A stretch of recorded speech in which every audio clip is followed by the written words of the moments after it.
người nhí nó mà không biết trước. Có phải quay mặt đâu mà sợ. Hồi nên đi xuống điều hòa mà chị đó đúng không? Đấy tao đi theo cái đường của tay. Ok, như là ta cùng đường mà thôi chứ quan chứ. Đây người ta không phải đi. Tao quay được. Tao mà được không? Anh không công nơi gì chưa? Họ thì tới thẳng đường nữa.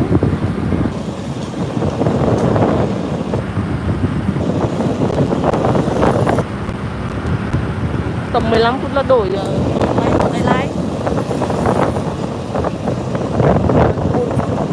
Đó.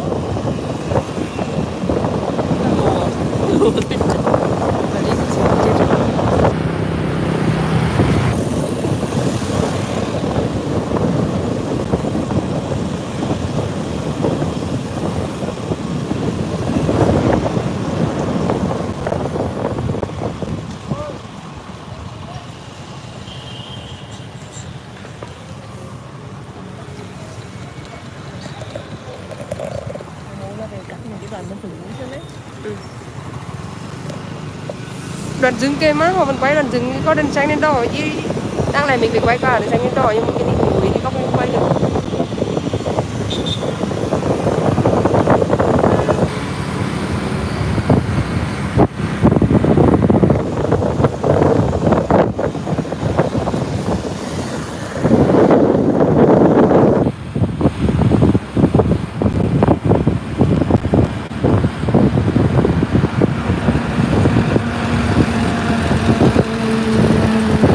Sáng sớm mai đi uống cà phê nhá.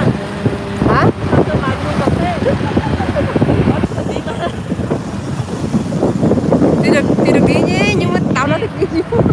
Đi để mà nơi khi nó có nó việc. Quay đi.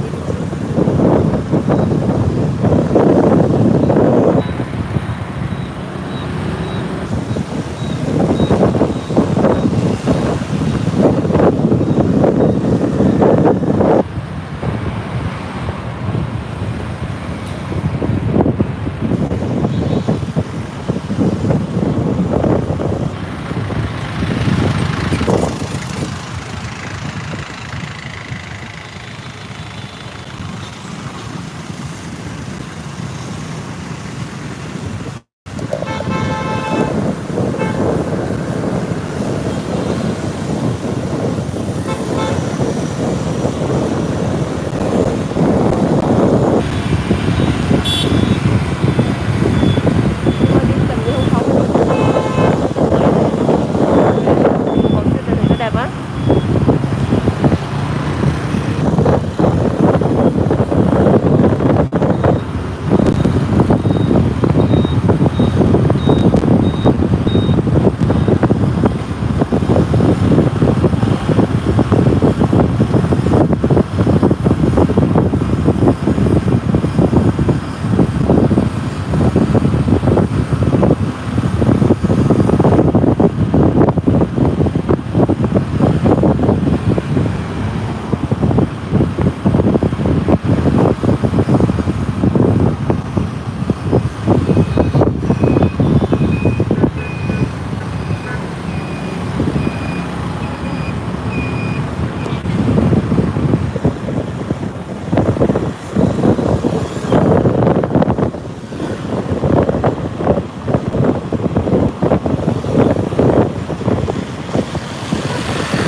Quay đi nhé.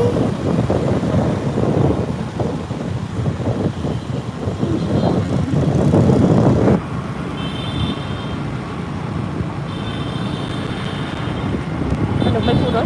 Rồi thấy 8 phút rồi. Nghĩ không bằng 8 phút rồi hả?